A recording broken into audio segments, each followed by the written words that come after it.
Let's begin by introducing the Canvas element. The Canvas element provides web pages with a place where they can draw free-form graphics of all kinds. Shapes, images, text, lines, all kinds of objects. Just think of it as a piece of paper on the page where your script code can just draw anything it wants. The Canvas tag is supported in all of the latest browsers, and I've listed them here. So as long as you have a modern version of that particular browser, it should support the Canvas tag. Now, browsers that don't support Canvas can display fallback content. So if you have a browser that doesn't understand what a canvas is, you can place content inside the Canvas tag that will be displayed to the user when their browser tries to render it. Pages can actually have more than one canvas, and in fact, you can even overlap them. One of the reasons why you might do this is because canvases can be set to be transparent. So you might have one canvas that contains, say, the background for a game, and another canvas that has the characters in the game, and so on and so forth. And you can position them on top of each other. So you can have more than one canvas, and it might come in handy to have more than one canvas. Now, it's important to remember that Canvas contents are created on the fly using script. Now, what this means is, once you've drawn stuff onto the canvas, there's no going back to get it again. It doesn't become part of the page DOM. So the bits are on the screen, and if you want to remember them, you have to take care of it yourself. Once they're drawn, they're just forgotten about by the script engine. They're good for dynamic visual media, but the canvas is not good for things that you might want to manipulate later using script. And that's what SVG is for, and we'll take a little bit of a peek at that later. Let's take a look at the Canvas tag.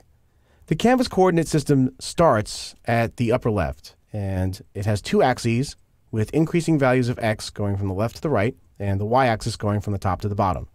All Canvas elements start out invisible, and that means that they are a transparent black background.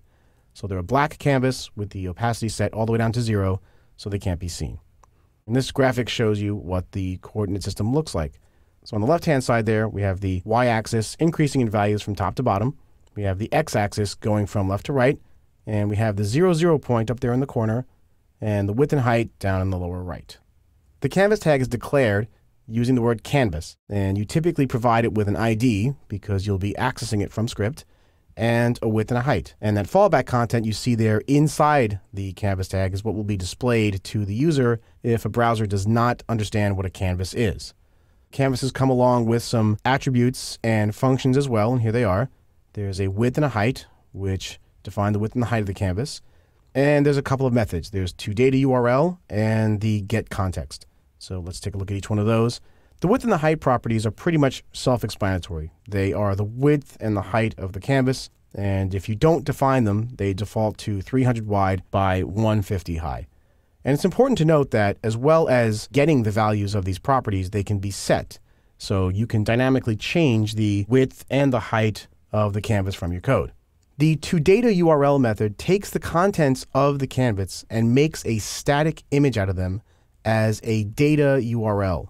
Now, to do this, you pass in the type of image you want the toDataURL method to create, such as image/PNG, and that support is mandatory according to the W3C spec, but some browsers may choose to support other formats like image/JPEG or image/GIF, that kind of thing.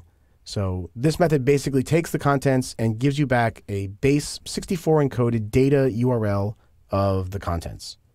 The getContext method is probably one of the more important ones. It retrieves the drawing context for the canvas, and the drawing context contains information about the canvas and provides all of the methods you use to draw with. Things for setting colors and stroke styles and drawing shapes and so on. All of that is done using the context. So let's actually switch over to our code editor and build our first canvas. Okay, so here I am in Aptana Studio, and I'm going to open up example files. So if you go into the exercise files folder, I'm going to go into the folder for this lesson and open up the start. And this is our first canvas _ start.html file. I'm also going to open up my snippets file, and I'll be referring to this throughout this course.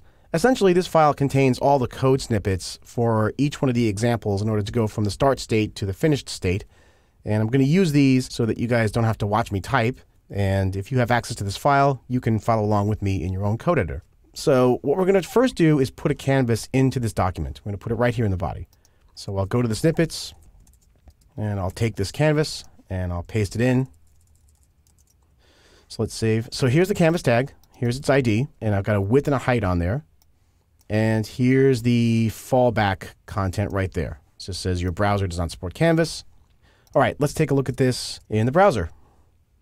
So we'll go out here, and we'll double click, and you can see that nothing shows up. And remember, I said that canvases all start out as invisible. So we need to do something to make this canvas visible. Let's go back into the code. I'm going to go back to my snippets, and I'm going to copy this style declaration right here. And just like other HTML elements, you can define styles that affect canvas tags. So I'm going to copy this and go back to my source and paste that here in the head section. So I've defined a style for the canvas with this ID. That's this guy right here. And it has a border, which is a dotted 3-pixel black outline and a light gray background color. So let's save, and let's go back to the browser, and let's refresh. Okay, now you can see that the canvas is visible. So it has a dotted border here, and the background is light gray. So let's see how this looks in another browser. This is IE. Let's open this up in Firefox, and you can see it looks the same. Now we know how to declare a canvas tag. We know how to style it and make it visible. Let's take a look at how Canvas compares to SVG, and then we'll move into some actual drawing.